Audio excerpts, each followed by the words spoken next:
बच्चों, कैसे हो आप सब। Welcome to our YouTube channel the tech schooling. तो बच्चों, जैसे कि आपको पता है हमारे फाइनल एग्जाम शुरू होने वाले हैं। 13 से हमारे फाइनल एग्जाम है और फर्स्ट पेपर हमारा हिंदी का है। हिंदी के प्रैक्टिस पेपर मैं आपको करवा चुकी हूँ और एक वीडियो भी डाल चुकी हूँ उसके लिए।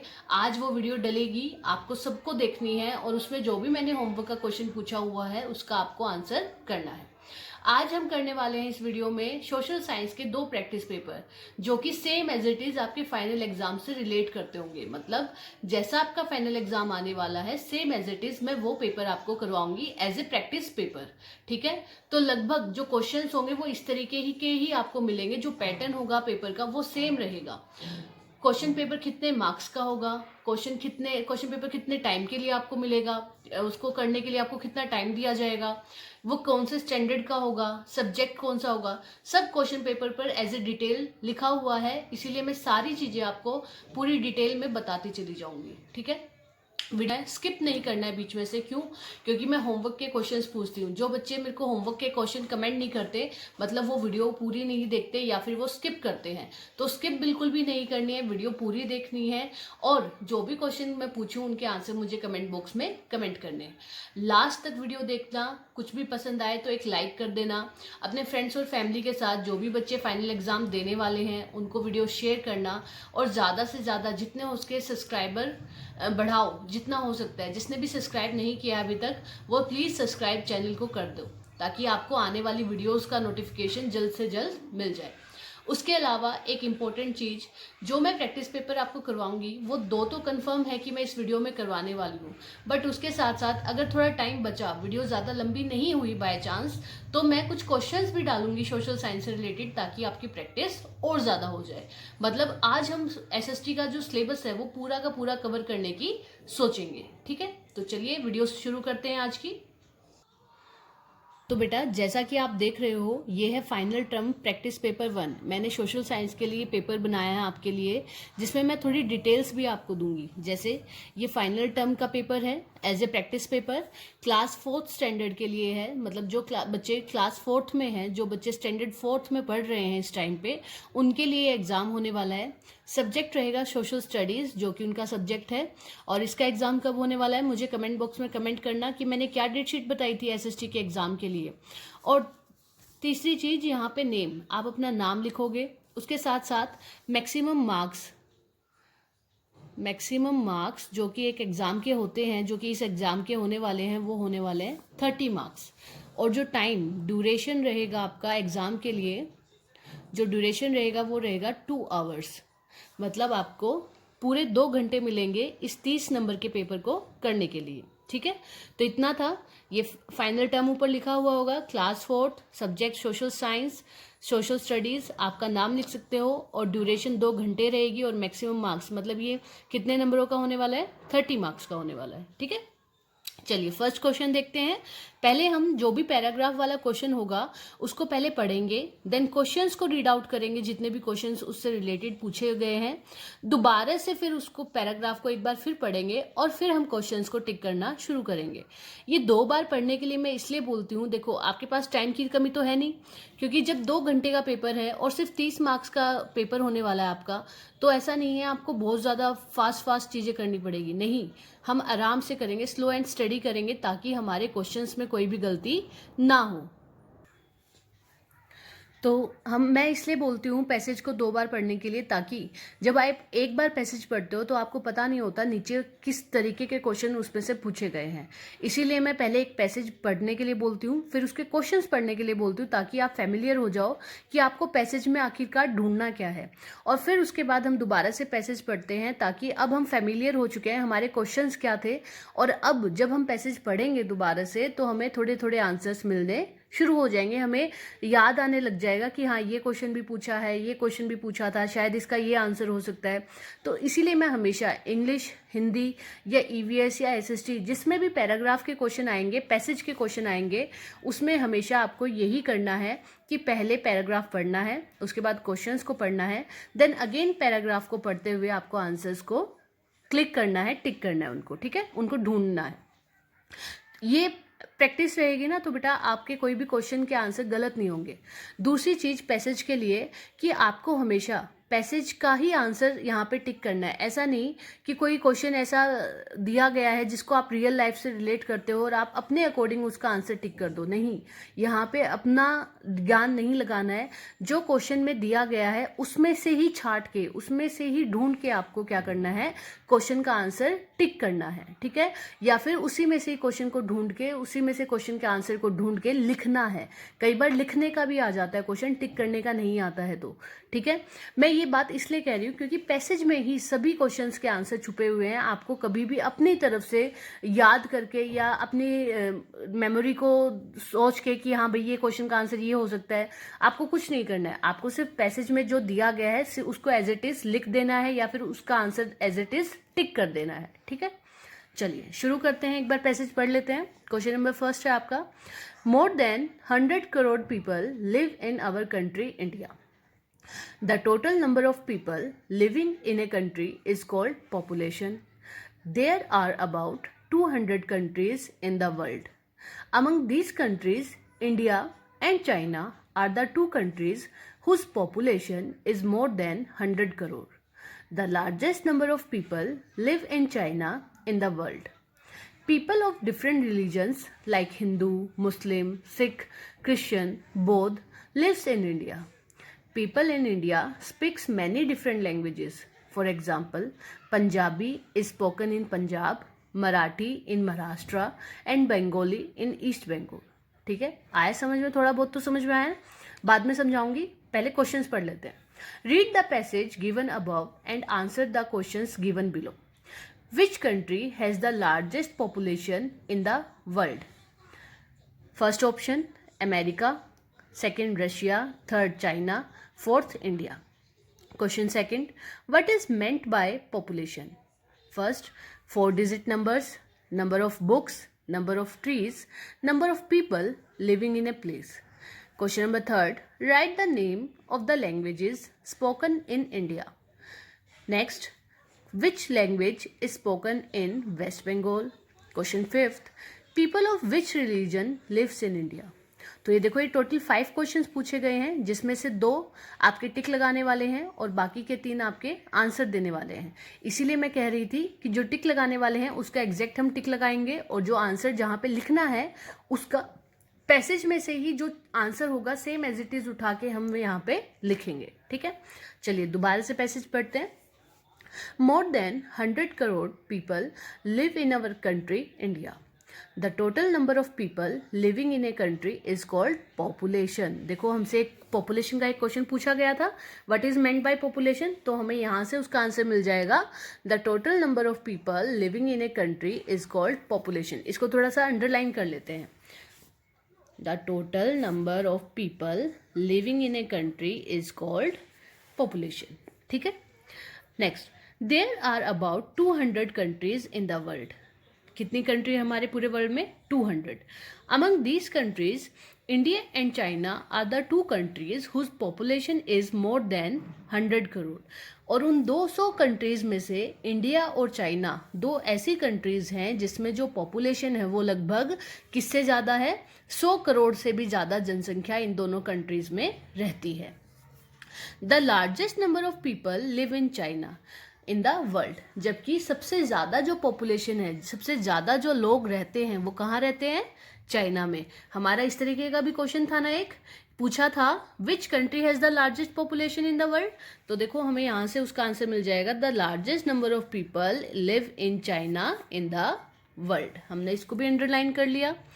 People of different religion like Hindu, Muslim, Sikh, Christian, बौद्ध लिव्स इन इंडिया। हमारे इंडिया में अलग अलग रिलीजन के लोग रहते हैं, जैसे हिंदू, मुस्लिम, सिख, क्रिश्चियन, बौद्ध, ये सारे लोग हमारे देश में रहते हैं। People in India speaks many different languages. और हमारे देश में अलग अलग लोग अलग अलग भाषा बोलते हैं। For example, Punjabi is spoken in Punjab, जैसा कि पंजाबी कहाँ बोली जाती है? पंजाब में। मराठी इन महाराष्ट्र, मराठी लैंग्वेज कहाँ बोली जाती है? महाराष्ट्र में। And Bengali in east Bengal, और बंगाली की भाषा कहाँ बोली जाती है? ईस्ट बंगाल में। ठीक है, तो हमारा एक क्वेश्चन ऐसा भी था कि बताओ कौन कौन सी लैंग्वेजेस इंडिया में बोली जाती है, तो हम उसके लिए टिक कर लेते हैं। People in India speaks many different languages, for example Punjabi is spoken in Punjab, Marathi in Maharashtra, Bengali in east Bengal. ठीक है, और अगला अब हम क्वेश्चंस रीड आउट करना शुरू करते हैं। पहला question, which country has the largest population in the world.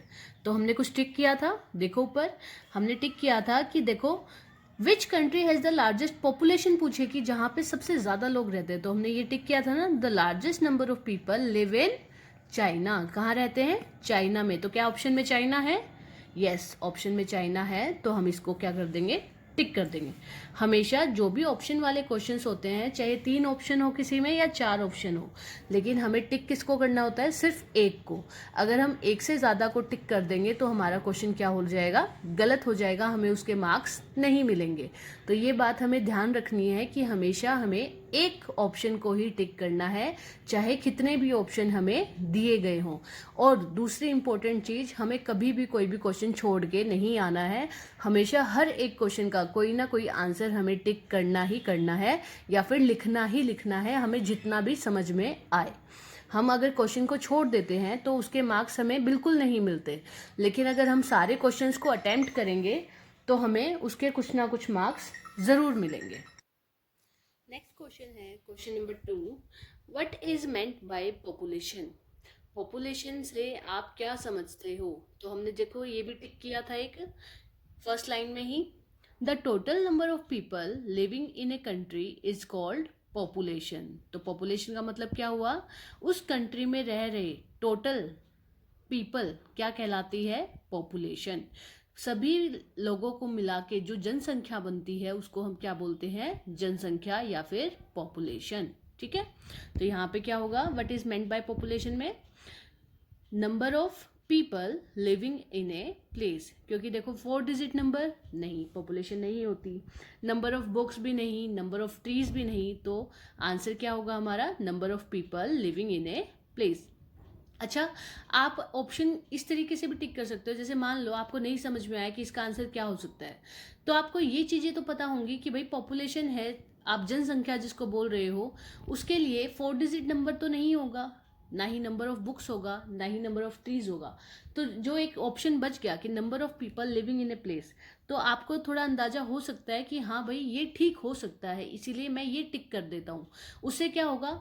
आपने आंसर टिक कर दिया, आपको लगा शायद गलत होगा, तो पहले से अगर आप छोड़ देते तो भी नंबर नहीं मिलते, और गलत होगा तब भी नंबर नहीं मिलेंगे, लेकिन ये ठीक हो जाएगा। क्यों? आपने ऑप्शन ठीक कर करेक्ट किया, आपने थोड़ी बहुत अपनी जनरल नॉलेज लगाई और इसको टिक कर दिया, तो आपको क्या मिल गया? 1 मार्क मिल गया।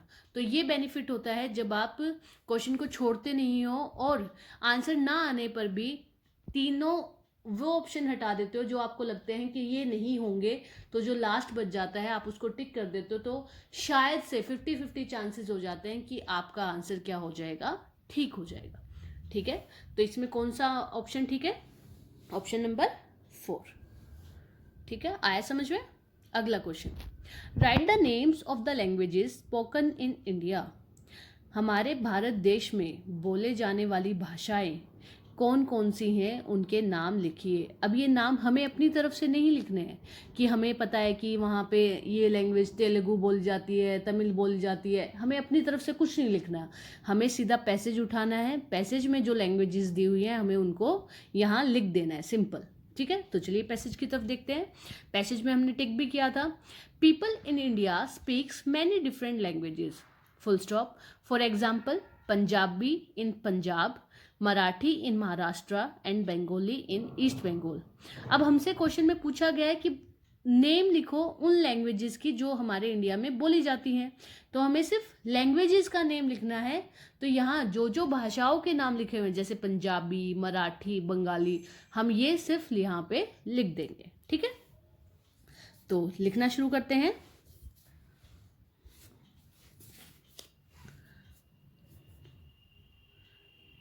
पंजाबी, मराठी एंड बंगाली।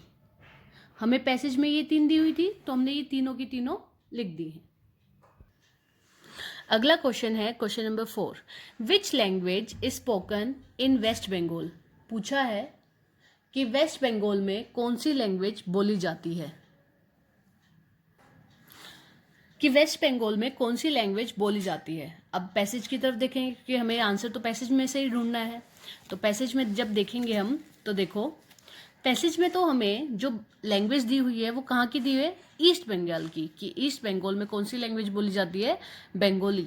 लेकिन आपको एक जनरल नॉलेज का क्वेश्चन बता देती हूँ, जो वेस्ट बंगाल या जो ईस्ट बंगाल है, जो कलकत्ता में कलकत्ता के आसपास का ये जो वो है एरिया है, यहाँ पे लगभग जो लैंग्वेज बोली जाती है, जो मेन इनकी लैंग्वेज है वो कौन सी है, बंगाली। यहाँ के लोग हिंदी बहुत कम बोलते हैं, या तो सेकेंडरी लैंग्वेज उनकी इंग्लिश होती है या फिर उनकी जो फर्स्ट लैंग्वेज है वो उनकी मातृभाषा जो है वो है बंगाली। चाहे वो ईस्ट बंगाल हो, चाहे वेस्ट बंगाल हो, चाहे कलकत्ता हो, मतलब यहाँ के आसपास का एरिया जो भी है वो सब कौन सी लैंग्वेज बोलेंगे, बंगाली। क्योंकि यहाँ के लोग क्या कहलाते हैं, बंगाली कहलाते हैं, इसीलिए उनकी लैंग्वेज क्या है, बंगाली। ठीक है, हमसे क्वेश्चन पूछा गया था वेस्ट बंगाल का। ये हो सकता है मिसप्रिंट हो सकती है इस क्वेश्चन में, कि इसमें वो लिखना चाहता हो एग्जामिनर कि यहाँ पे ईस्ट बंगाल की लैंग्वेज पूछना चाहता हो, क्योंकि पैसेज में हमें ईस्ट बंगाल की दी गई है। लेकिन हम उसकी गलती ना वो करके हम इसी का ही आंसर लिखेंगे कि वेस्ट बंगाल में भी लैंग्वेज जो बोली जाती है वो कौन सी बोली जाती है, बंगाली। ठीक है, जब कभी भी ऐसा क्वेश्चन हो तो टीचर से कंसर्न कर लिया करो, या फिर जो हिंदी का पार्ट होता है एक बार उसमें चेक कर लिया करो। उससे क्या होता है, जो टीचर्स होते हैं वो हिंदी के पार्ट को क्या देते हैं, प्राथमिकता देते हैं, उसको प्रायोरिटी देते हैं हमेशा। जो हिंदी में क्वेश्चन होगा वही वो उसके अकॉर्डिंग ही वो आंसर को क्या करेंगे, टिक करेंगे। हो सकता है हिंदी वाले पेपर में इसमें यहाँ पे लिखा हुआ हो कि पूर्व बंगाल की भाषा बता दो कौन सी है, और यहाँ पे इंग्लिश में पश्चिम बंगाल की पूछी हुई है। तो इस तरीके से देख लिया करो। मैं आपको यहाँ पे स्लैश करके ऑप्शन में ईस्ट बंगाल भी लिख देती हूँ, कि अगर उनकी गलती भी होगी तब भी हमें दोनों की लैंग्वेजेस पता है, दोनों की लैंग्वेज क्या है, बिल्कुल सेम है। तो वेस्ट बंगाल और ईस्ट बंगाल दोनों की ही लैंग्वेज पूछी गई है, तो दोनों की ही लैंग्वेज क्या होगी, बंगाली। ठीक है, अगला question, question number 5, people of which religion lives in India. अब पूछा गया है कि हमारे भारत देश में किन किन धर्मों के लोग, कितने कितने धर्मों के लोग यहाँ पर रहते हैं। पहले मुझे ये बताओ, इंडिया जो है वो second most largest populated country है, ये आप सबको पता है। फर्स्ट कौन सी है, चाइना, जस्ट हमने अभी किया। तो ये चीज़ें ना थोड़ी मेन फोकस में याद रखा करो। ये क्वेश्चन वैसे भी आपसे पूछ लिया जाता है, चलो मान ये तो अभी पैसेज में दे दिया, लेकिन आपसे जनरली भी कोई क्वेश्चन ऐसे पूछ सकते हैं एग्जामिनर 1 नंबर में या 2 नंबर में, कि सबसे मोस्ट पॉपुलेटेड कंट्री कौन सी है, या हमारा भारत देश पॉपुलेशन की कैटेगरी में किस नंबर पर है। इस तरीके के क्वेश्चंस भी आपसे एग्जामिनर पूछ सकता है। तो people of which religion lives in India, बताइए हमारे भारत देश में कितने धर्मों के लोग रहते हैं, किन किन धर्मों के लोग रहते हैं। तो चलिए पहले पैसेज की तरफ बढ़ते हैं, क्योंकि हमें आंसर पैसेज में से ही देखना है। तो इसमें देखो लिखा हुआ है, people of different religions like Hindu, Muslim, Sikh, Christian, बौद्ध लिव्स इन इंडिया, कि हमारे भारत देश में अलग अलग धर्मों के लोग रहते हैं, जैसे कि हिंदू, मुस्लिम हुआ, सिख हुआ, ईसाई हुआ या बौद्ध हुआ। तो ये सारे हमारे देश में लोग रहते हैं जो कि अलग अलग धर्म को मानते हैं। ठीक है, तो आंसर लिखते हैं, हमारे देश में कौन कौन से धर्मों के लोग रहते हैं, हिंदू, मुस्लिम, सिख, क्रिश्चियन। अच्छा, स्पेलिंग मिस्टेक मत करना, क्योंकि आपको पैसेज में से ही देख के लिखनी है, बौद्ध। जब कभी भी आप ऐसे पैसेज को रीड आउट करके उसके आंसर्स करते हो, और जो लिखने वाले आंसर्स होते हैं उनकी स्पेलिंग वगैरह जो चीज़ आप लिख रहे हो बिल्कुल same as it is passage में से देख के लिखा करो, ताकि गलती ना हो। ठीक है, हो गया यहाँ तक। तो हमने ये वाला पैसेज कर लिया है, पूरा कंप्लीट हो चुका है हमारे 5 के 5 क्वेश्चन। अगला क्वेश्चन देखते हैं, question number 2, choose the correct answer for the questions given below. हमें इस क्वेश्चन का इन ऑप्शंस में से करेक्ट आंसर ढूंढ के क्या करना है, उसको चूज करना है, उसको टिक कर देना है। तो पहले क्वेश्चन पढ़ेंगे, देन ऑप्शंस पढ़ेंगे।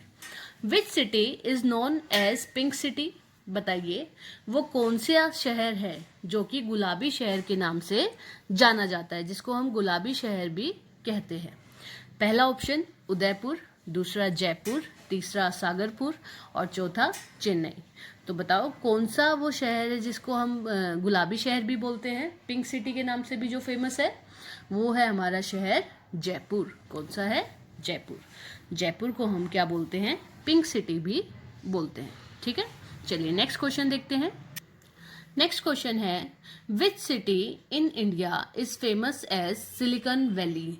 हमारे भारत देश की वो कौन सी सिटी है, वो कौन सा शहर है जिसको हम सिलिकॉन वैली के नाम से भी जानते हैं। ये दोनों के दोनों क्वेश्चन जो आपसे पूछे गए हैं ये आपकी टेक्स्ट बुक में से ही है बेटा, ये कोई जनरल नॉलेज के क्वेश्चंस नहीं है, ये आपने चैप्टर्स में पढ़े हैं, इसीलिए क्वेश्चन एग्जामिनर पूछ रहा है। और उन्होंने साथ के साथ आपको क्वेश्चन ईजी करने के लिए क्या दे दिए हैं? ऑप्शन भी दे दिए हैं, 4 ऑप्शन भी दे दिए, ताकि अगर बच्चा थोड़ा बहुत भूला भी हुआ हो तो उसको ऑप्शन देख के वो आंसर याद आ जाए।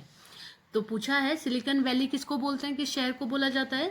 तो सिलिकॉन वैली बोला जाता है आपके बेंगलुरु को। किसको? बेंगलुरु को। तो हम बेंगलुरु को क्या कर देंगे? टिक कर देंगे। ठीक है, आए समझ में यहाँ तक? अगला क्वेश्चन, क्वेश्चन नंबर 3। तो क्वेश्चन नंबर 3 जो है हमारा, अगला क्वेश्चन जो है हमारा वो है फिल इन द ब्लैंक्स। हमें ब्लैंक्स को क्या करना है? फिल करना है करेक्ट आंसर से। Srinagar's dash lake is famous in the world. पूछा है श्रीनगर की एक लेक है, पूछा है श्रीनगर की एक फेमस लेक है, एक फेमस झील है वर्ल्ड की, उस झील का यहाँ पे नाम पूछा गया। मतलब Srinagar's dash lake is famous in the world, तो वो श्रीनगर की जो झील है उसका क्या नाम है? आप कई बार इस झील के बारे में बात कर चुके हो। उस झील का नाम देके आपसे पूछा जाता है कि वो कहाँ पर है। तो श्रीनगर का नाम जब आता है तो वहाँ पे जो झील है, जो लेक है, वो कौन सी है? डल लेक। कौन सी है? डल लेक।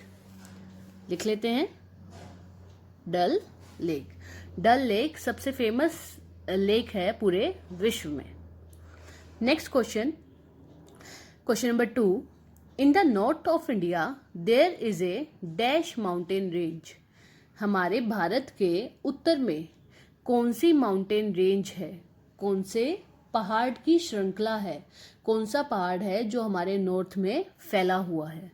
तो हमारे नॉर्थ में, हमारे उत्तर में जो पहाड़, जो पर्वतमाला जो पूरी फैली हुई है, जो माउंटेन रेंज है, वो कौन सी है? Himalaya mountain range. कौन सी है? हिमालय पर्वत श्रृंखला। तो यहाँ पे क्या आंसर आएगा? In the north of India there is a Himalayan mountain range. ठीक है, अगला question, melting of snow from the mountain gives birth to dash. पहाड़ों से पिघलने वाली बर्फ क्या जन्म देती है? जो पहाड़ों से जो बर्फ पिघलती हुई जाती है वो किस चीज का रूप ले लेती है, किसको जन्म दे देती है? जब पहाड़ों से बर्फ पिघलना शुरू करती है बेटा तो वो पानी का रूप ले लेती है, और हमारी जो पानी का रूप लेने के बाद जब वो पहाड़ों से नीचे आती है तो वो क्या कहलाती है? रिवर कहलाती है। क्या कहलाती है? रिवर, नदी कहलाती है। हम कहते हैं ना, नदियों का जो उजागर हुआ है, नदियाँ जो आती हैं वो कहाँ से निकल के आती हैं? माउंटेन से, पहाड़ों से। तो जब पहाड़ों से जो बर्फ पिघलती है वो किसका जन्म करती हैं? रिवर्स का, नदियों का। तो melting of snow from the mountains give birth to rivers. ठीक है, अगला question, the Thar desert is situated in the dash hills of Aravalli in Rajasthan. जो थार डेजर्ट है, जो हमारे विश्व का सबसे बड़ा मरुस्थल है, वो किस हिल ऑफ अरावली इन राजस्थान, जो हमारे राजस्थान में जो पहाड़ हैं, अरावली पहाड़ हैं, उसकी किस डायरेक्शन में है? जो थार डेजर्ट है is situated in the dash hills of Aravalli in Rajasthan. वो अरावली हिल्स के किस दिशा में पड़ता है हमारा थार डेजर्ट? वो अरावली हिल्स, वो अरावली के पहाड़ जो कि राजस्थान में है, उसके किस दिशा में हमारा मरुस्थल थार डेजर्ट पड़ता है? बताइए किस डायरेक्शन में है वो? थार डेजर्ट हमारे अरावली के पश्चिम में है, वेस्ट में है। कहाँ पर है? वेस्ट में। The Thar desert is situated in the west hills of Aravalli in Rajasthan. जैसे मान लो ये हमारा अरावली हिल्स है, यहाँ पे राजस्थान का एरिया है ये पूरा। ये अरावली हिल्स इसको दो हिस्सों में बांटती है राजस्थान को। ये अरावली हिल्स है, तो इसके पश्चिम में, ये वेस्ट डायरेक्शन होगी, ये ईस्ट होगी, इसके पश्चिम में क्या होता है, क्या है हमारा? थार डेजर्ट। ठीक है, रेगिस्तान का एरिया, मुरुस्थल। अगला प्रश्न, प्रश्न 5। The upper part of the plateau is not sharp but dash. पठार का जो ऊपरी हिस्सा होता है वो शार्प, नुकीला ना होके क्या होता है? The upper part of the plateau is not sharp, वो शार्प नहीं होता, वो नुकीला नहीं होता, बल्कि क्या होता है? बट क्या होता है? प्लेन। क्या होता है? Plain. The upper part of the plateau is not sharp but plane.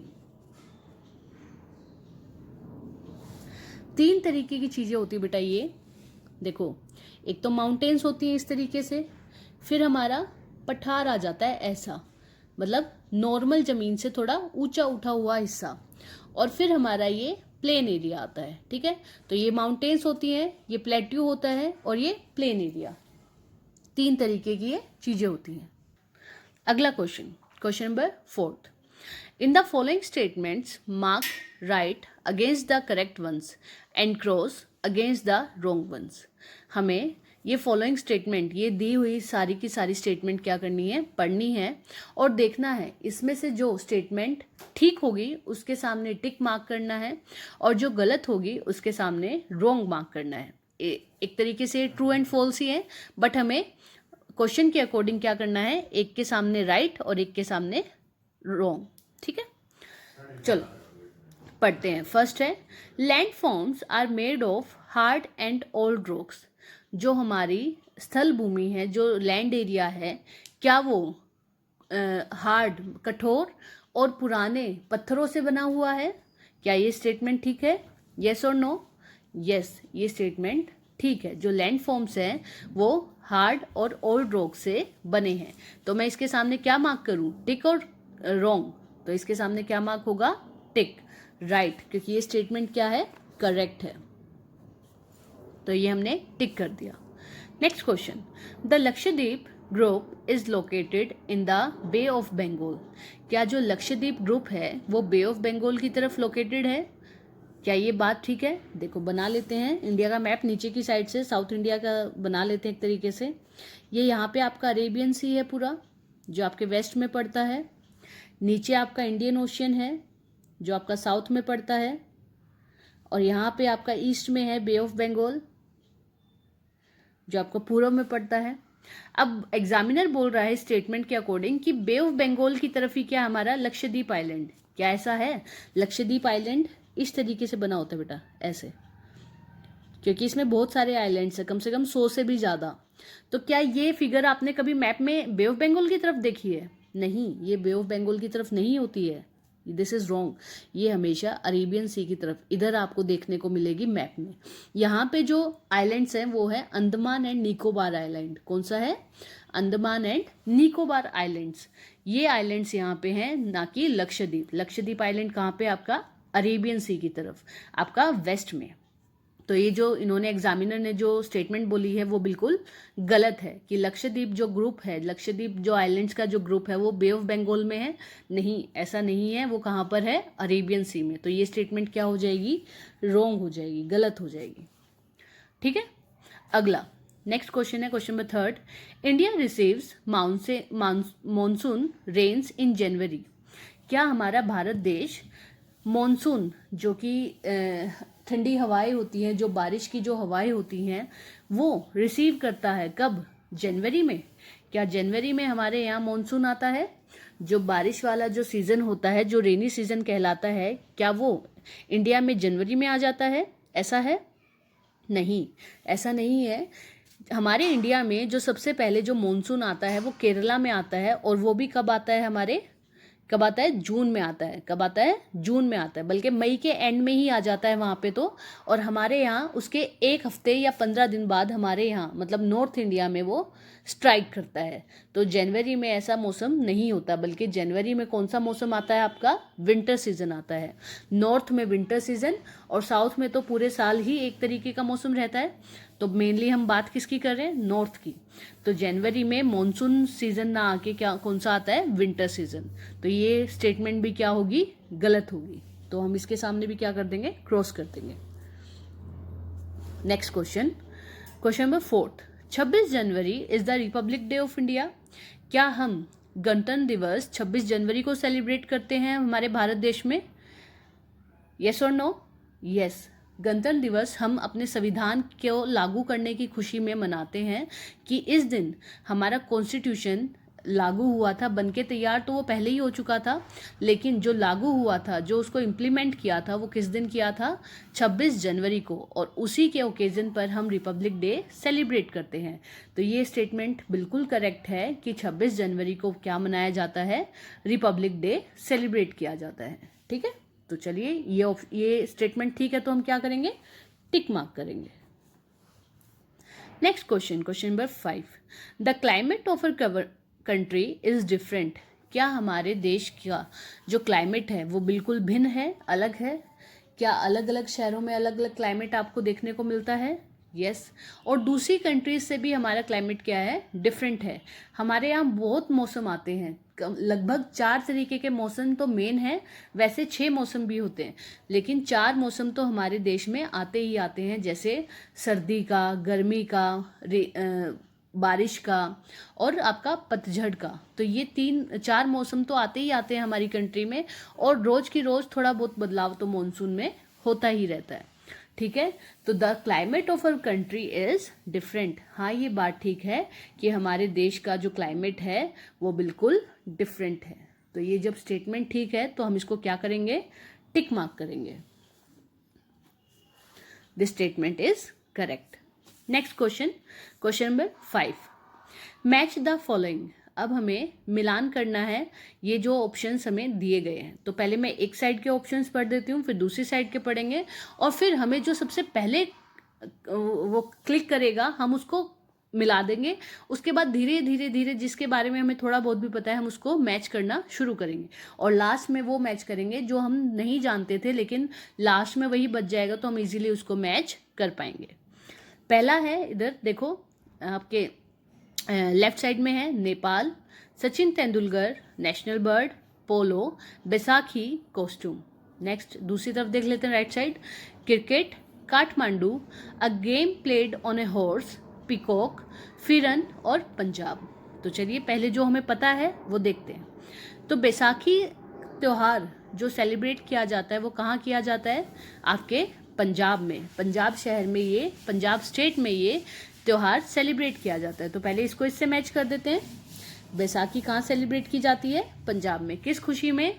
जब वहाँ की फसल पककर तैयार हो जाती है और लोग उसको काटने के लिए रेडी हो जाते हैं, तब वो बैसाखी का त्योहार सेलिब्रेट करते हैं। ठीक है, ये हो गया। अब हमें पता है नेशनल बर्ड क्या है हमारे देश का। हमारे देश का जो राष्ट्रीय पक्षी है वो क्या है? मोर। कौन है? मोर, पीकॉक। तो हम इसको इससे मैच कर देते हैं। नेक्स्ट, सचिन तेंदुलकर एक क्या है? क्या है वो? एक किस खेल से जुड़े हुए हैं? वो एक क्रिकेटर थे जो कि क्रिकेट गेम से जुड़े हुए थे। तो सचिन तेंदुलकर को हम क्रिकेट से जोड़ देते हैं। ठीक है। नेक्स्ट, नेपाल की जो कैपिटल है वो क्या है? नेपाल की कैपिटल क्या है? काठमांडू। तो इसको इससे मैच कर देते हैं। देखो इजी होता जा रहा है ना, हमने पहले जो वो करा जो हमें बिल्कुल पता था, फिर उससे थोड़ा और आगे बढ़े और आगे बढ़े, तो इस तरीके के सारे हो जाएंगे। फिर पोलो, पोलो आपको पता है एक ऐसा गेम है जो हॉर्स पर बैठ के खेला जाता है, हॉकी की तरह। एज इट इज हॉकी की तरह होता है गेम, बट खेला कैसे जाता है? हॉर्स पे बैठ के, घोड़े पे बैठ के। तो पोलो को हम इससे मैच कर देते हैं, a game played on a horse. ठीक है, अगला अब बच गया फिरन और कॉस्ट्यूम। तो अब हमें कोई ना तो दिमाग लगाने की जरूरत है, बस हमें क्या कर देना है, मैच कर देना है। क्योंकि अब हमें अगर नहीं भी पता होगा कि जो कॉस्ट्यूम, एक तरीके की कॉस्ट्यूम होती है फिरन, जो कि जम्मू कश्मीर के लोग पहनते हैं, अगर हमें नहीं भी पता इस बारे में, तब भी हम इसको क्या कर देंगे, मैच कर देंगे, क्योंकि लास्ट में ये ही बचे हैं जिनको एक दूसरे के साथ मैच किया जा सकता है। तो कॉस्ट्यूम क्या है, एक तरीके, फिरन क्या है, एक तरीके की कॉस्ट्यूम। ठीक है, तो ये था आपका लास्ट क्वेश्चन जो मैंने प्रैक्टिस करवाई। अब जो लास्ट में बच गया है, draw pictures of each season. आपको हर एक सीजन की, हर एक मौसम की क्या बनानी है, पिक्चर यहाँ पे ड्रॉ करनी है। तो ये आप खुद से कर सकते हो इजीली। ड्राइंग सबकी फेवरेट होती है, सब इजीली बना सकते हैं। तो अच्छे से कलर लेके जाना, अच्छे से ड्राइंग करना, और इसमें भी मार्क्स आपको अच्छे से मिलेंगे। तो ये क्वेश्चन मैं आपको नहीं दे रही हूँ, ना ही होमवर्क के लिए। तो ये क्वेश्चन पेपर इतना ही था, हमारा फर्स्ट प्रैक्टिस पेपर हो चुका है। चलिए अब नेक्स्ट की तरफ बढ़ते हैं, नेक्स्ट पेपर करते हैं। तो चलिए देखते हैं हमारा next paper, final term practice paper 2। Same as it is, जैसा फर्स्ट पेपर में था वैसे ही इन्फॉर्मेशन यहाँ दी गई है। ये क्लास 4th का पेपर है, सब्जेक्ट सोशल स्टडीज़ है। यहाँ पे साइड में आप अपना नाम लिख सकते हो। और इस पेपर के लिए आपको कितना टाइम मिलेगा, 2 घंटे मिलेंगे। और जो ये पेपर है ये कितने मार्क्स का होगा आपका, 30 मार्क्स का होगा। ठीक है, तो ये हमने चीज़ें पहले देख ली थी, मैं दोबारा नहीं लिखवा रही हूँ। अगर आपको लगे कि दोबारा लिखवानी चाहिए तो नेक्स्ट में मुझे बता देना, मैं हर एक में करवा दिया करूँगी। लेकिन इन्फॉर्मेशन सिर्फ इतनी थी कि ड्यूरेशन आपको इसके लिए टाइम जो मिलेगा वो 2 घंटे मिलेगा। जो इसके मैक्सिमम जो ये पेपर है टोटल मार्क्स का, वो कितने मार्क्स का है, 30 मार्क्स का। ठीक है, तो चलिए शुरू करते हैं। इसमें भी फर्स्ट पैसेज का ही क्वेश्चन है। तो जैसे हमने उसमें पैसेज को करा था सेम एज इट इज़, उसी तरीके से हम इस पैसेज के भी क्वेश्चंस को सोल्व करेंगे। पहले पैसेज पढ़ेंगे, फिर क्वेश्चंस पढ़ेंगे, देन अगेन पैसेज पढ़ के क्वेश्चंस का आंसर हम करेंगे। ठीक है, देखिए question number first, read the passage and answer the questions. Cricket is a very popular bracket favourite game. Bat, ball, wickets are required to play this game. There are 2 teams and 11 players in each team in this game. There are 3 types of player in cricket. First, batsman, he does batting. Second, bowler, he bowls. And third, all-rounder. These players do both batting and bowling well. Question पढ़ लेते हैं। Cricket is played between how many teams? Cricket कितने टीमों के बीच खेला जाता है। How many players are there in a cricket team? कितने प्लेयर्स होते हैं एक क्रिकेट टीम में। What are the things needed to play cricket? हमें कौन कौन सी चीज़ें आनी चाहिए क्रिकेट को खेलने के लिए, कौन कौन सी चीज़ों की हमें ज़रूरत होती है क्रिकेट को खेलने के लिए। ठीक है, क्वेश्चंस हो गए, पैसेज एक बार पढ़ चुके हैं। अब दोबारा से पैसेज पढ़ के आंसर्स को टिक करना शुरू करते हैं। Cricket is a very popular or favorite game. Bat, ball, wickets are required to play this game. तो देखो एक क्वेश्चन है हमारा, question number 3, What are the things needed to play cricket? तो यहाँ से हमें उसका आंसर मिल रहा है थोड़ा थोड़ा। बैट, बॉल, विकेट्स, ब्रैकेट में stumps, are required to play this game. मतलब हमें बैट चाहिए, बॉल चाहिए और विकेट चाहिए। जो स्टम्प, जो पीछे डंडे से खड़े रहते हैं ना, जो बैटिंग करता है उसके पीछे आपने देखे होंगे, या फिर जो बॉलिंग करता है वहाँ पे भी होता है, दोनों साइड होते हैं। तो वो स्टम्प्स भी चाहिए होते हैं इस गेम को खेलने के लिए, टू प्ले दिस गेम। तो ये हमारा आंसर हमें मिल गया। Next, there are 2 teams and 11 players in each team in this game. इस गेम में 2 टीम होती हैं। कितनी टीम होती हैं? 2 टीम। मतलब ये 2 टीमों के बीच में खेला जाने वाला एक खेल है।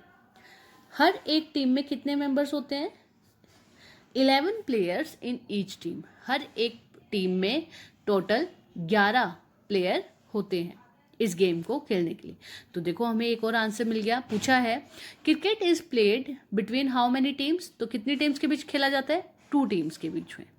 How many players are there in a cricket team? कितने मेंबर्स होते हैं एक क्रिकेट टीम में? 11 प्लेयर्स होते हैं। There are 3 types of players in cricket. यहाँ पे 3 तरीके के खिलाड़ी होते हैं क्रिकेट में। पहला बैट्समैन जो कि बैटिंग करता है, दूसरा बॉलर जो कि बॉल करता है, और तीसरा ऑलराउंडर जो कि दोनों चीज़ें करता है, बैटिंग भी और बॉलिंग भी। तो चलिए देखते हैं। पहले का answer, cricket is played between how many teams, तो कितनी टीम्स के बीच खेला जाता है cricket? Cricket is played between 2 teams. कितनी टीम्स के बीच में? Between 2 teams. How many players are there in a cricket team? कितने टीम मेंबर होते हैं एक क्रिकेट टीम में?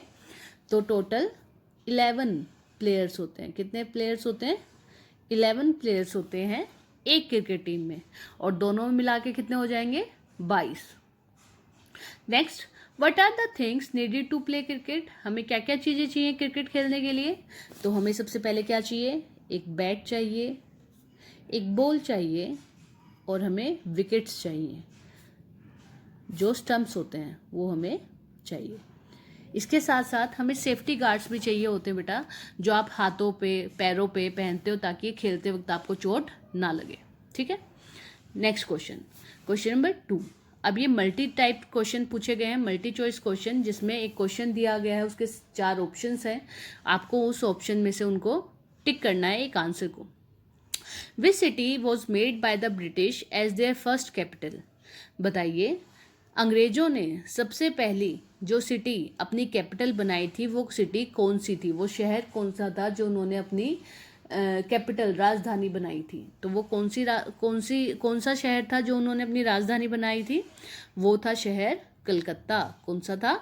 कलकत्ता। कोलकाता को उन्होंने सबसे पहले क्या बनाया था? अपना कैपिटल, अपना केंद्र बनाया था, जहाँ से वो सामान को अपने देश पहुँचाते थे। तो कलकत्ता उनका सबसे पहला सेंटर था जिससे वो सारा का सारा व्यापार करते थे। ब्रिटिशर्स ने हम पे करीबन 100 साल राज किया है, मतलब हमें गुलाम बना के रखा है करीबन 100 साल। अगला question number B. How is the government formed in our country? हमारे देश में सरकार कैसे बनाई जाती है? ऑप्शन है, people from some other country come and form the government. क्या दूसरी कंट्री से, दूसरे देशों से कुछ लोग आते हैं और हमारे यहाँ सरकार बनाते हैं? क्या ऐसा होता है? नहीं, ये ऑप्शन तो नहीं है, तो ये गलत है। अगला, the king and queen form the government. क्या कोई राजा और रानी हमारे यहाँ सरकार बनाते हैं? क्या ऐसा देखा आपने कि कोई राजा है हमारे देश में और कोई रानी है उसकी? नहीं, ऐसा भी नहीं है, तो ये ऑप्शन भी गलत है। Every 5 years, the people of the country themselves elect the government by casting votes. हर 5 सालों में हमारे लोगों द्वारा, हमारे देश के लोगों द्वारा खुद से एक गवर्नमेंट चुनी जाती है वोट डालकर। क्या ऐसा होता है कि हम सब हर 5 साल में अपनी गवर्नमेंट बनाने के लिए वोट डालते हैं? यस, ऐसा होता है। और वोट डालने के लिए जो मिनिमम एज है वो क्या होनी चाहिए बेटा? वो होनी चाहिए आपकी 18 वर्ष। 18 साल की उम्र आपकी होनी चाहिए ताकि आप वोट डाल सको। और चलो, इसमें एक होमवर्क का क्वेश्चन आपको दे देती हूँ। होमवर्क का क्वेश्चन है आपका, मुझे बताओ MP बनने के लिए, मेंबर ऑफ पार्लियामेंट बनने के लिए कितनी एज चाहिए? मिनिमम कितनी एज होनी चाहिए आपका मेंबर ऑफ पार्लियामेंट MP बनने के लिए, संसद के मेंबर बनने के लिए आपकी उम्र कितनी होनी चाहिए? मुझे ये आंसर कमेंट बॉक्स में कमेंट करना है। देखती हूँ कौन बच्चे पूरी वीडियो देख रहे हैं और कौन नहीं। मैं एक एक का नाम नोट डाउन करूँगी अब, ठीक है। अगला, there is no government in our country. क्या हमारे देश में कोई भी सरकार नहीं है? नहीं, ऐसा तो बिल्कुल नहीं है कि हमारे देश में कोई भी सरकार नहीं है। हमारे देश में सरकार है और उसको हम हर 5 सालों में खुद से वोट डालकर चुनते हैं। हम अपनी सरकार खुद बनाते हैं। तो हमारा ऑप्शन कौन सा ठीक होगा? Option number 3। ऑप्शन नंबर 3 हमारा करेक्ट है। Next question number C। Which game is played with racket and shuttlecock? ऐसा कौन सा गेम है, ऐसा कौन सा खेल है जो कि हम किससे खेलते हैं? एक रैकेट से, एक बल्ले से और एक शटलकॉक से, एक चिड़ी से। तो वो कौन सा गेम खेलते हैं हम जिसमें 2 मेंबर्स होते हैं, 2 से ज़्यादा 4 भी हो सकते हैं? वो गेम है आपका बैडमिंटन। कौन सा गेम है? बैडमिंटन। बैडमिंटन एक ऐसा गेम है जिसको हम रैकेट और शटलकॉक से खेलते हैं। तो हमारा ऑप्शन नंबर 1 क्या होगा? ठीक होगा, करेक्ट होगा। Next question number D। What is the government elected by the people called. लोगों के द्वारा चुनी गई सरकार को क्या बोला जाता है? जब सरकार लोगों के द्वारा चुनी जाती है तो उस सरकार का क्या नाम होता है, उसको हम क्या बोलते हैं, ये पूछा गया। तो देखो, हम उसको बोलते हैं लोकतंत्र। क्या बोलते हैं? लोकतंत्र। लोगों के द्वारा चुना गया तंत्र क्या कहलाता है? लोकतंत्र। मतलब जहाँ पे लोगों का राज होता है, हम पीपल्स का एज ए राज ही कर रहे हैं। जब हम अपनी गवर्नमेंट खुद से चुनते हैं तो राज किसका है? हम सब लोगों का। तो उसको क्या बोलते हैं? लोकतंत्र। लोकतंत्र को इंग्लिश में बोलते हैं बेटा डेमोक्रेसी। क्या बोलते हैं? डेमोक्रेसी। तो डेमोक्रेसी एक ऐसी सरकार होती है जो लोगों के द्वारा चुनी जाती है, और वो लोग किन में से होते हैं? उन लोगों में से ही कोई एक होता है जिसको हम अपना प्राइम मिनिस्टर, प्रेसिडेंट चुनते हैं, अपना चीफ मिनिस्टर चुनते हैं। वो सब हम में से ही कोई ना कोई होते हैं जिनको हम अपनी गवर्नमेंट बनाते हैं। अच्छा, इसमें औरों का मीनिंग भी बता देती हूँ मैं। जैसे मोनार्की है, मोनार्की को बोलते हैं बेटा राजतंत्र। राजतंत्र मतलब जिसमें राजा और रानी होते हैं, जो राजा और रानी हम पर राज करते हैं, तो उसको बोलते हैं मोनार्की। ठीक है। बिजनेस पता ही आपको, जब आप कोई बिजनेस करते हो, और गवर्नमेंट जो लोगों के द्वारा जो गवर्नमेंट बनती है वो। ठीक है। नेक्स्ट क्वेश्चन देख लेते हैं। नेक्स्ट क्वेश्चन है question number E. Which of the following game is played on the table top? बताइए, टेबल के ऊपर खेले जाने वाला कौन सा गेम है इन सब में से? हम टेबल के ऊपर भी एक गेम खेलते हैं, उसमें भी छोटे छोटे रैकेट होते हैं हमारे पास, और एक छोटी सी बॉल होती है, और वो टेबल के टॉप पर, टेबल के ऊपर खेला जाता है। तो उस गेम को क्या बोलते हैं? उसको बोलते हैं बेटा हम टेबल टेनिस। क्या बोलते हैं? Table tennis. देखो, यहाँ से हिंट मिल गया, टेबल के ऊपर खेले जाने वाला गेम। इनमें से कोई ऐसा था? चेस को हम बोर्ड पे खेलते हैं, लॉन टेनिस लॉन में खेला जाता है, क्रिकेट भी फील्ड में खेला जाता है, लेकिन एक टेबल टेनिस ही है जो कि टेबल पे खेला जाएगा। तो हमारा आंसर क्या होगा? Table tennis. ये ऑप्शन हमारा क्या हो जाएगा? करेक्ट हो जाएगा। नेक्स्ट क्वेश्चन है question number 3, fill in the blanks. अब नेक्स्ट क्वेश्चन में हमें कुछ ब्लैंक्स दिए हुए हैं जिनको हमें क्या करना है? फिल करना है। तो देखते हैं, फर्स्ट क्वेश्चन है इसमें, crickets first world cup was held in. बताइए, क्रिकेट का फर्स्ट वर्ल्ड कप कब हुआ था? कब हुआ था क्रिकेट का फर्स्ट वर्ल्ड कप? तो बेटा, कब खेला गया था हमारे क्रिकेट का फर्स्ट वर्ल्ड कप? क्रिकेट का जो फर्स्ट वर्ल्ड कप खेला गया था वो खेला गया था जून 1975 में। जून 1975 में क्रिकेट का फर्स्ट वर्ल्ड कप खेला गया था। तो लिख देते हैं जून 1975। जून 1975। ठीक है। नेक्स्ट है question number B. Judo karate is a sport like. बताइए, जूडो कराटे किस तरीके का स्पोर्ट है, गेम है, किस तरीके का गेम है? तो ये बेटा एक जूडो कराटे वो गेम है जिसमें आप डिफेंस करते हो या फिर अटैक करते हो। मतलब अटैक और डिफेंस का ये एक गेम होता है। मतलब अगर कोई अटैक कर रहा होता है तो आपको डिफेंस करना होता है, अगर आप डिफेंस कर रहे हो तो कोई अटैक आप पे करेगा। ठीक है। तो इस तरीके का ये गेम है, जैपनीज गेम है एक तरीके से। और ये किस तरीके का आर्ट है? Like martial art. कैसा आर्ट है? Martial art. तो जूडो कराटे एक ऐसा गेम है जो कि मार्शल आर्ट है। ठीक है। Next question, question number C. India's hockey won the first gold medal in the Olympic games in. Next question है question number C. India's hockey won the first gold medal in the Olympic games in dash. India के द्वारा खेला गया hockey का game Olympics game में सबसे पहला first gold कब मिला था? मतलब जो ओलंपिक गेम होते हैं उसमें इंडिया ने जब हॉकी खेली तो उन्होंने फर्स्ट गोल्ड मेडल कब जीता था? किस ओलंपिक गेम में जीता था? वो कब हुए थे? तो वो कब हुए थे वो ओलंपिक गेम्स? वे हुए थे बेटा आपके 1928 में। कब हुए थे? 1928 में एम्स्टरडेम में। कहाँ पे? 1928 में एम्स्टरडेम।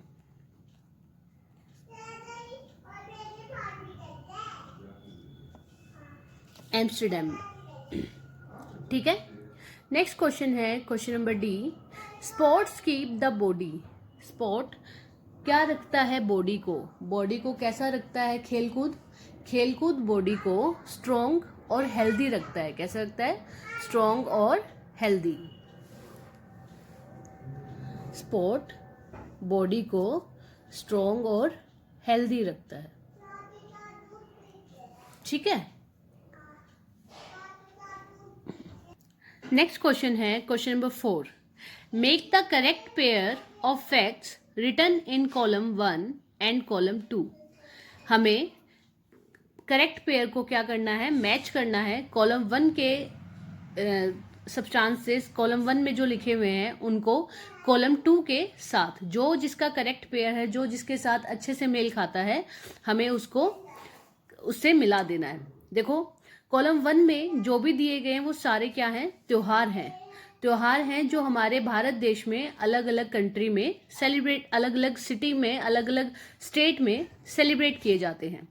और दूसरी तरफ हमारी स्टेट्स दी हुई हैं जहाँ पे ये त्योहार मनाए जाते हैं। ठीक है, तो चलिए शुरू करते हैं। पहले सबसे आसान वाला जो हमें पता है, और उसके बाद धीरे धीरे धीरे हम ऊपर वाले लेवल पे चलते जाएंगे, और जो लास्ट में बच जाएगा अगर हमें नहीं भी आता होगा तो वो ऑटोमेटिकली मैच हो जाएगा। ठीक है, तो देखो फर्स्ट है छठ पूजा। हम छठ पूजा को पहले देखते हैं कि छठ पूजा वाला त्योहार कहाँ मनाया जाता है। जो छठ पूजा का त्योहार है वो कहाँ मनाया जाता है? छठ पूजा का त्योहार जो मनाया जाता है वो बिहार की साइड मनाया जाता है। और बिहार कहाँ पे है? ईस्ट साइड पे है थोड़ा। तो बिहार छठ पूजा को कहाँ किससे मैच कर देंगे? अ स्टेट इन ईस्टर्न इंडिया। वो स्टेट जो कि ईस्ट में पड़ती है, बिहार में छठ पूजा सेलिब्रेट की जाती है। नेक्स्ट है बैसाखी। बैसाखी का त्योहार कहाँ मनाया जाता है? बैसाखी मनाया जाता है पंजाब में। कहाँ मनाया जाता है? पंजाब में। अगला सरहुल। सरहुल का त्योहार एक जनजाति सेलिब्रेट करती है। अलग अलग जनजातियां झारखंड की सरहुल का त्योहार सेलिब्रेट करती है, जिसमें एक पेड़ की पूजा की जाती है। तो सरहुल का त्योहार कहाँ मनाया जाता है? झारखंड में। ठीक है। नेक्स्ट पोंगल। पोंगल नाम का त्योहार कहाँ सेलिब्रेट किया जाता है? पोंगल नाम का त्योहार तब सेलिब्रेट किया जाता है जब उनकी फसलें पूरी पककर तैयार हो जाती हैं और लोग उसकी खुशी में ये त्योहार सेलिब्रेट करते हैं। तो पोंगल नाम का त्योहार कहाँ सेलिब्रेट किया जाता है? तमिलनाडु में। कहाँ पर? तमिलनाडु। नेक्स्ट है ओणम। ओणम का त्योहार कहाँ मनाया जाता है? ओणम का त्योहार मनाया जाता है केरला में। कहाँ मनाया जाता है? केरला। केरला में ओणम का त्योहार सेलिब्रेट किया जाता है। नेक्स्ट है आपका गणेश चतुर्थी। गणेश चतुर्थी मतलब गणेश जी का जो स्थापना होती है, उनका जो विसर्जन होता है, ये एक त्योहार होता है। ये सबसे ज़्यादा धूमधाम से कहाँ मनाया जाता है? ये मनाया जाता है आपके महाराष्ट्र में। महाराष्ट्र की जो अलग अलग सिटीज़ हैं, जैसे मुंबई हो गई, अलग अलग और जो सिटीज़ हैं, सभी में ये त्यौहार बहुत ही धूमधाम से सेलिब्रेट किया जाता है। तो गणेश चतुर्थी कहाँ सेलिब्रेट की जाती है? महाराष्ट्र में। ठीक है। नेक्स्ट है आपका नवरोज। नवरोज का त्योहार कहाँ सेलिब्रेट किया जाता है? नवरोज का जो त्योहार है वो कश्मीर में सेलिब्रेट किया जाता है। कहाँ सेलिब्रेट किया जाता है? कश्मीर में। तो नवरोज कश्मीर। और लास्ट जो बच गया है हमारा मकर संक्रांति, वो कहाँ पे मनाया जाता है? वो हमारे नॉर्थ इंडिया में सेलिब्रेट किया जाता है। नॉर्थ इंडिया की स्टेट्स में सेलिब्रेट किया जाता है, जैसे दिल्ली, हरियाणा, उत्तर प्रदेश। यहाँ पे क्या सेलिब्रेट किया जाता है? मकर संक्रांति। तो मकर संक्रांति को किससे मैच कर देंगे? उत्तर प्रदेश से। कहाँ पे? उत्तर प्रदेश। ठीक है, आया समझ में? तो ये हमने सबके पेयर बना दिए हैं, जैसे पोंगल तमिलनाडु में, ओणम केरला में, Sarhul Jharkhand, Baisakhi Punjab, Makar Sankranti Uttar Pradesh, Ganesh Chaturthi Maharashtra, Chhath Puja a state in eastern India, Navroz Kashmir. ठीक है, कोई रहा तो नहीं। चलो नेक्स्ट क्वेश्चन देखते हैं, क्वेश्चन नंबर 5। अब हमें यहाँ पे क्वेश्चन आंसर्स दिए गए हैं और उसके लिए स्पेस भी काफ़ी दिया गया है कि आप आंसर इजीली लिख सको। तो पहला क्वेश्चन पढ़ते हैं। Right the names of the president comma prime minister and chief justice. अभी तत्काल में, बिल्कुल प्रेजेंट में हमारे कौन प्रेसिडेंट हैं मतलब राष्ट्रपति हैं, कौन हमारे प्राइम मिनिस्टर हैं मतलब प्रधानमंत्री हैं, और कौन हमारे चीफ जस्टिस हैं मतलब उच्च न्यायालय में बैठने वाले जो जज होते हैं वो कौन है इस टाइम पे। सभी के हमें क्या लिखने हैं, नाम लिखने हैं। तो चलिए शुरू करते हैं। फर्स्ट हमारे प्रेसिडेंट, हमारे देश की अभी हाल ही में प्रेसिडेंट बनी थी, कौन थी वो है हमारे देश की प्रेसिडेंट द्रौपदी मुर्मू। द्रौपदी मुर्मू ये हमारे देश की क्या है, राष्ट्रपति, प्रेसिडेंट हैं ये, अभी जो बनी थी। नेक्स्ट है प्राइम मिनिस्टर। हमारे देश के प्राइम मिनिस्टर कौन है इस टाइम पे? हमारे देश के प्राइम मिनिस्टर हैं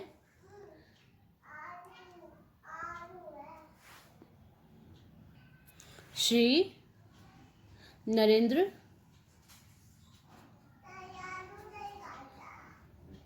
मोदी। श्री नरेंद्र मोदी। नेक्स्ट है, अगला है चीफ जस्टिस पूछे गए हैं। चीफ जस्टिस कौन है हमारे देश के अभी हाल ही के? वो हैं, तो कौन है चीफ जस्टिस हमारे? वो हैं धनंजय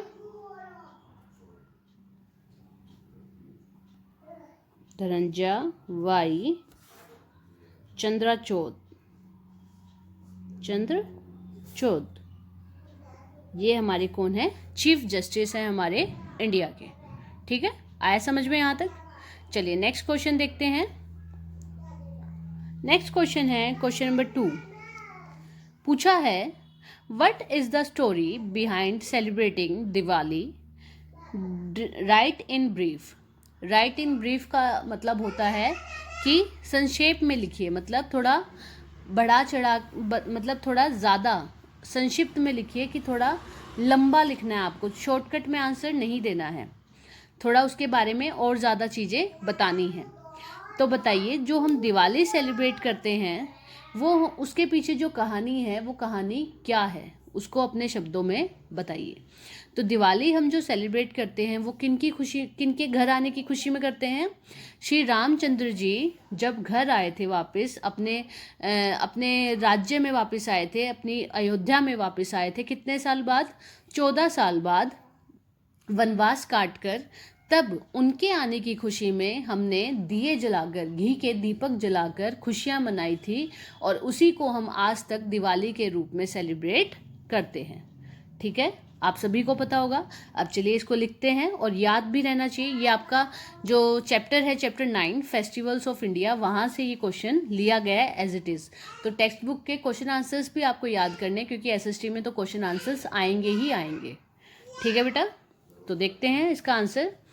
श्री रामचंद्र जी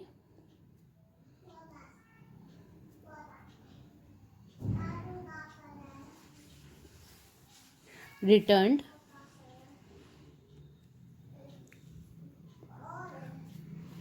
to his kingdom। क्या थी उनकी किंगडम? अयोध्या। अयोध्या के राजा थे वो। अयोध्या आफ्टर 14 ईयर्स, 14 साल के बाद लौटे थे वो। आफ्टर 14 ईयर्स ऑफ एग्जाइल, एक वनवास काट कर आए थे वो। 14 साल का जो वनवास उनको दिया गया था वो कंप्लीट करके वो अपने घर अयोध्या वापस आए थे। सो द पीपल, इसीलिए सभी अयोध्या वासियों ने, so the people of Ayodhya celebrated the festival by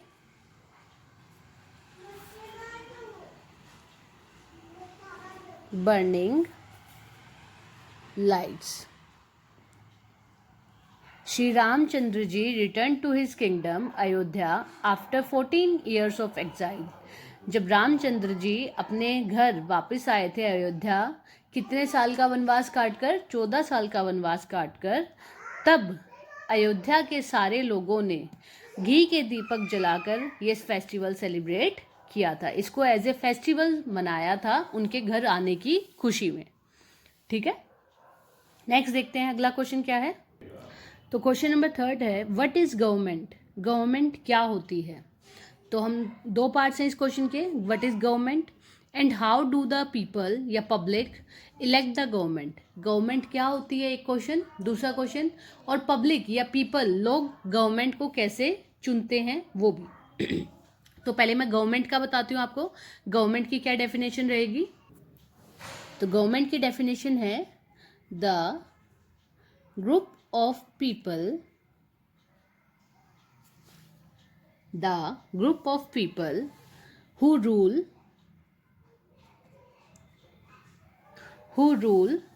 or control a country। ये हो गई हमारी गवर्नमेंट की definition. The group of people who rule और control a country is called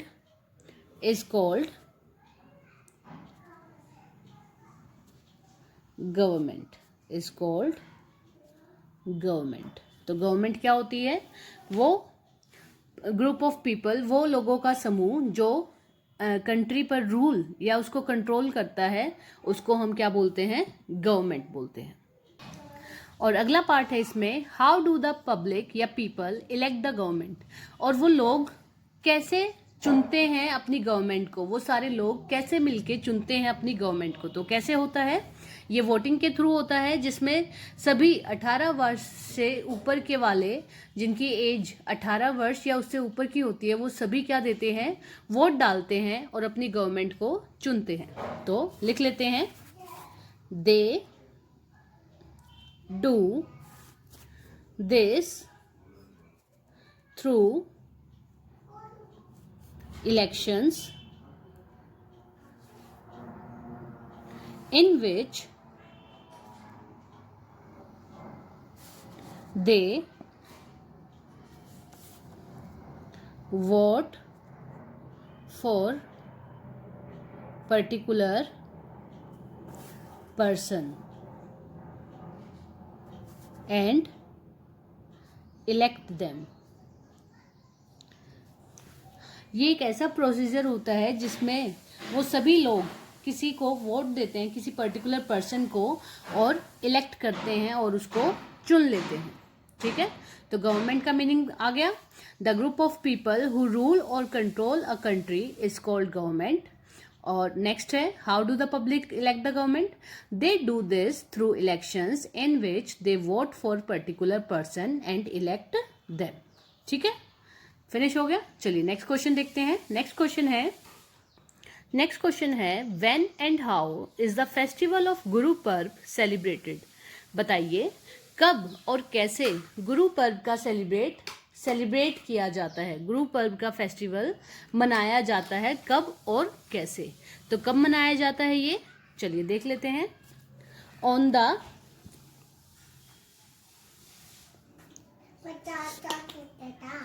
the full moon, on the full moon day of Hindi month, which is Kartik,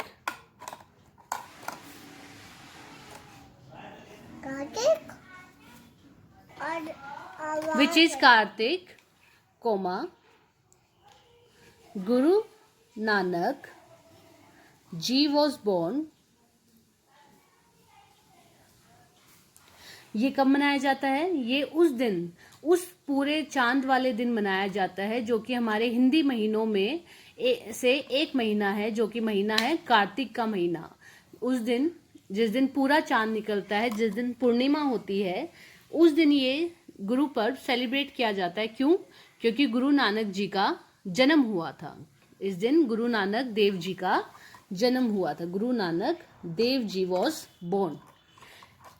Kartik महीने की पूर्णिमा को गुरु नानक देव जी का जन्म हुआ था। So the Sikh community worships in gurudwaras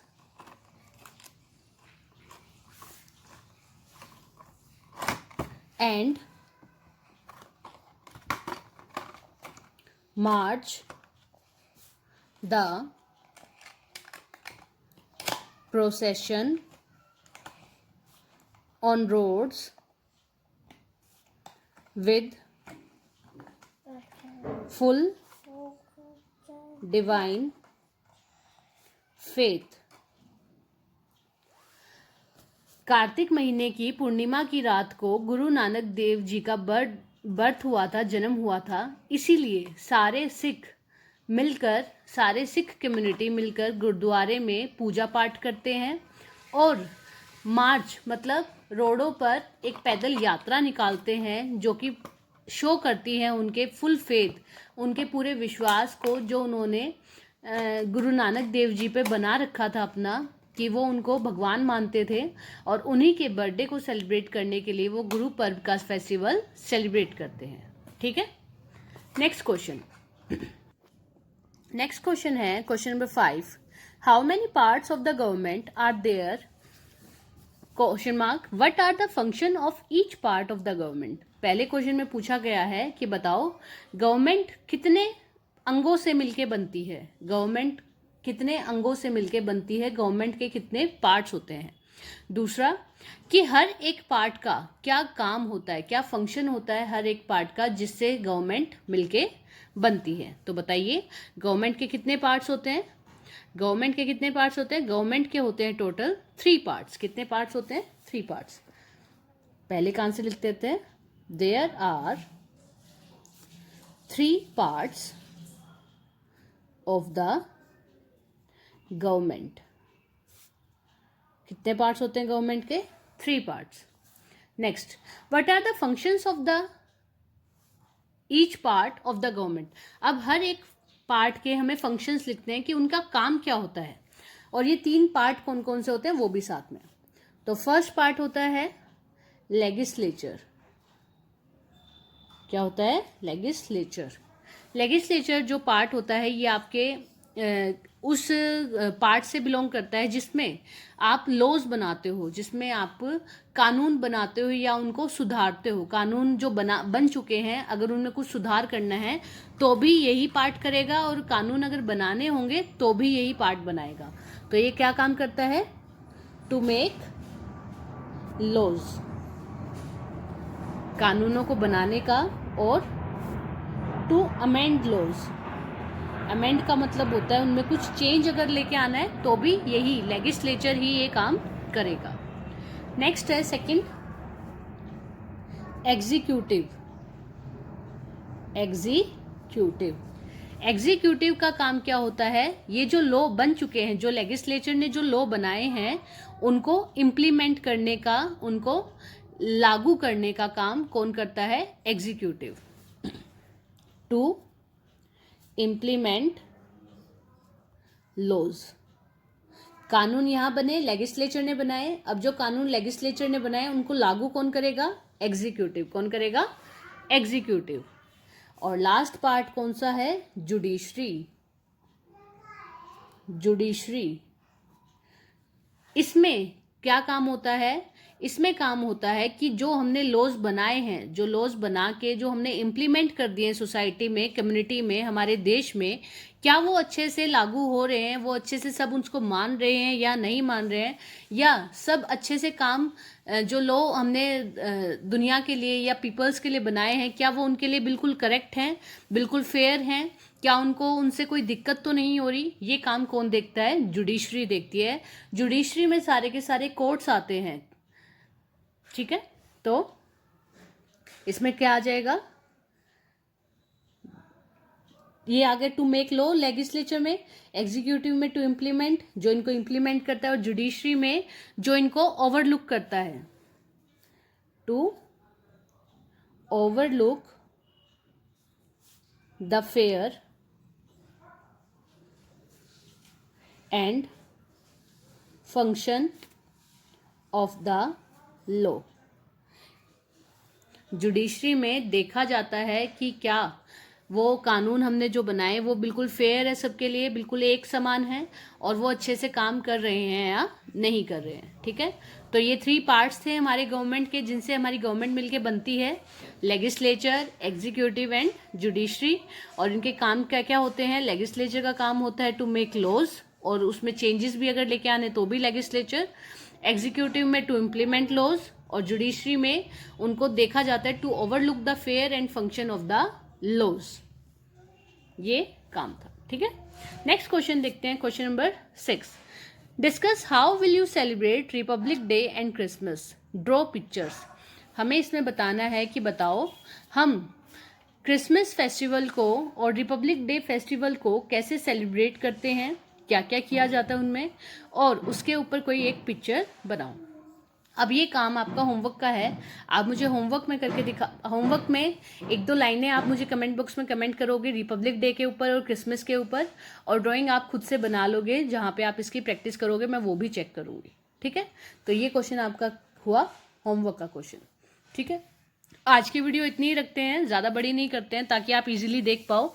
अच्छा, कुछ भी नहीं समझ में आए तो प्लीज़ वो भी कमेंट किया करो, मुझे वो कमेंट बहुत कम आते हैं, सिर्फ ये कमेंट आते हैं, nice video ma'am, nice video ma'am.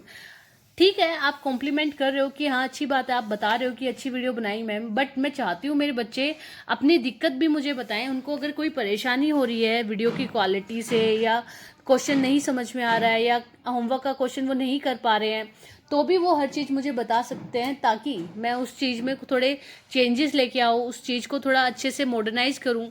तो ये भी मुझे बताया करो। और मैंने होमवर्क के क्वेश्चन दिए हैं, तो हर एक बच्चे का मुझे होमवर्क का जो क्वेश्चन है उसका आंसर कमेंट बॉक्स में आ जाना चाहिए, तभी मैं मानूंगी कि सभी बच्चों ने क्या किया है, अच्छे से आंसर दिया है, अच्छे से वीडियो को देखा है। और आपने सभी ने वीडियो एंड तक देखनी है, बिल्कुल लास्ट तक देखनी है, जब भी उस चीज़ का फ़ायदा होगा। आप आधी अधूरी छोड़ के देखोगे तो क्या फ़ायदा उसका? नहीं, बिल्कुल कोई फ़ायदा नहीं है। तो आपको वीडियो पूरी देखनी है। कुछ भी पसंद आए तो एक लाइक कर देना, और उसके बाद किसी के साथ भी आप शेयर कर सकते हो, कोई भी इसको देख सकता है। इसमें ऐसी कोई चीज़ नहीं कि बड़ा नहीं देख सकता, छोटा नहीं देख सकता, सभी इस वीडियो को देख सकते हैं। तो प्लीज़ शेयर भी किया करो, और उनको बोला करो कि चैनल को सब्सक्राइब कर दें। ठीक है, thank you for watching, bye bye.